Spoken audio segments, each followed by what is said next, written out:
Hello friends, welcome to my channel. હું ભાવના લાધાવાલા આજે તમારા માટે લાવી છું પાલક પાત્રા. આપણે જનરલી પત્તલીના પાનના કરીએ છીએ, પણ આપણે આ પાલકના કરીશું અને શોર્ટકટ છે. એને તમારે ચોપડીને કરવાના નથી, બીજી રીતે કરવાના છે, એટલે તરત થઈ જશે. એના માટે હું તમને સામગ્રી કહી દઉં. પાલકના પાન, પાલક જે છે ભાજી, એને આવી રીતના મોટા મોટા ટુકડામાં સમારવાની છે. બસ એકના બે જ કરવાના છે. 1 વાટકી ચણાનો લોટ, હળદર, આદુ મરચાં કચરેલા છે, લીંબુનો રસ 2 ચમચી, વલિયારી, ચપટી સોડા, ખાંડ, મીઠું, અજમો ને હિંગ. તો હવે આપણે રીત ચાલુ કરીએ. સૌથી પહેલાં આપણે એમાં સ્વાદ પ્રમાણે મીઠું નાખીએ, હળદર, ખાંડ 2 ચમચી, લીંબુનો રસ 2 ચમચી, આદુ મરચાં ક્રશ કરેલા, વલિયારી 1 ચમચી, ચપટી ખારો અને અજમો 1 ચમચી અને ચપટી હિંગ. આ બધું નાખીને હવે આપણે એને થોડુંક પાણી નાખીને ખીરું તૈયાર કરી દેવાનું છે. ખીરું બહુ પાતળું નથી કરવાનું, બસ આવું જાડું જ રાખવાનું છે.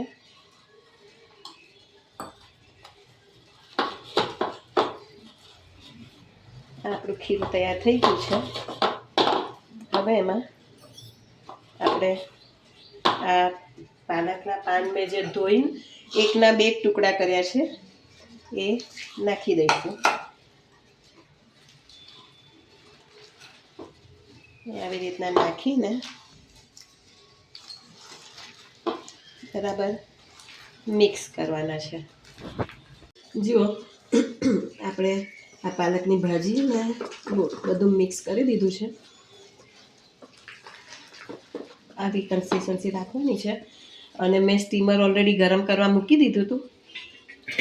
તો હવે આપણે સ્ટીમરમાં આને બાફવા મૂકી દઈએ. મેં થાળીમાં તેલ લગાડી દીધું છે અને એ ગરમ કરવા મૂકી દીધું હતું. હવે આ લગભગ આપણે 15 મિનિટ મીડિયમ કરતાં થોડોક ફાસ્ટ એવી રીતના બાફવા મૂકી દઈએ છીએ. આ બફાઈ જાય પછી હું તમને બતાડું. જો 15 મિનિટમાં આ સરસ બફાઈ ગયા હતા અને તમે જોઈ શકો છો સેમ પત્તરવેલિયાના ભજીયા હોય એવા જ લાગે છે અને ટેસ્ટમાં બહુ સરસ લાગે છે. હવે આપણે એનો વઘાર કરીશું. એક કઢાઈમાં તેલ લેવાનું છે. પછી વઘારમાં રાઈ, તલ અને હિંગનો વઘાર કરવાનો છે. હવે જો બરાબર મિક્સ કરી દેવાનું છે અને ધીમા તાપે 2 મિનિટ સરસ એને શેકાવા દેવાના છે.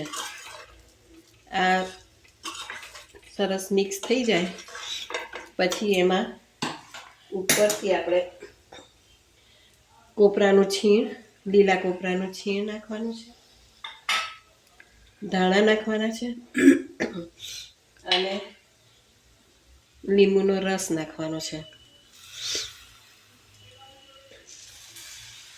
તો તમે જોઈ શકો છો આપણા સરસ ચટપટા અને ખૂબ જ ટેસ્ટી, બહુ જ જલ્દી થઈ જાય છે એવા પાલકના પાત્રા તૈયાર થઈ ગયા છે. તો તમે આ નક્કી ટ્રાય કરજો. જો તમને મારી આ રેસીપી પસંદ આવી હોય તો પ્લીઝ મને સબસ્ક્રાઈબ જરૂરથી કરજો અને બેલ બટન દબાવજો. Thank you.